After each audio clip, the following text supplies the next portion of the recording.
So I just wanted to come back and quickly record another video because I noticed an error in the form. So when we change it to the get variable, when we run that in the browser and you hit send, oh, that was down on my browser.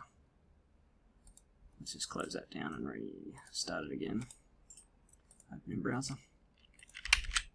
So if I hit send on the form, you notice my subject comes up, but none of the variables that we were getting before in here are coming up at all, and that's a problem. So, and I think it will depend on the email client as to what what gets showed there, which is why, to be honest, most people don't use these mail-to forms. Most people use forms that use PHP or some kind of server side language to use the variables and send the variables in a more reliable way. But I mean, you could do it with JavaScript as well, but it's getting a bit more complicated, I think. So I'll just show you how you can use the body for the get variable. So at the moment we're using the attribute subject. So you could use the name or the variable body, and we'll just say hi. I'm going to copy this special character. This is, just hitting Control V, the body. Alright, and if I hit save, so now if I go to our form, hit send, we've got that body text coming up. Hi, this is the body, but none of our other variables are showing up. Okay, which is all the information that we need.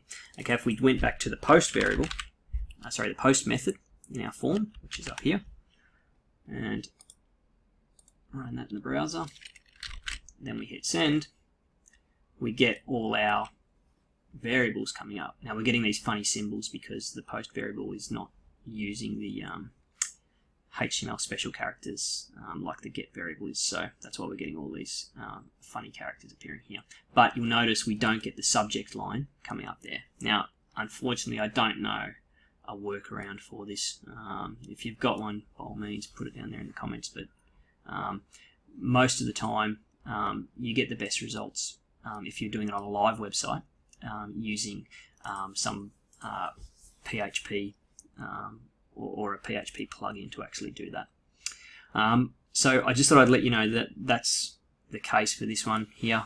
So because of that, I'm going to leave it as a post variable. I'm going to delete this subject and body here, all these hidden fields. Save that.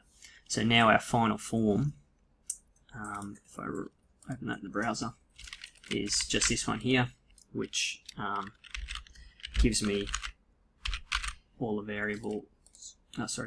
Shows me all the variables. Some more comments. Send. And so there we go. So we've got our form. We have to type in the subject line here, but we've got the URL, the username, the email, the subscribe option, the option 2 from the select element, HTML emails, receipt, yes, and comments. Okay, so that is our final form. We're using the post variable because we need to save all these variables individually. Okay, all right, thanks for that. Hopes that's cleared up some issues that people may have been having.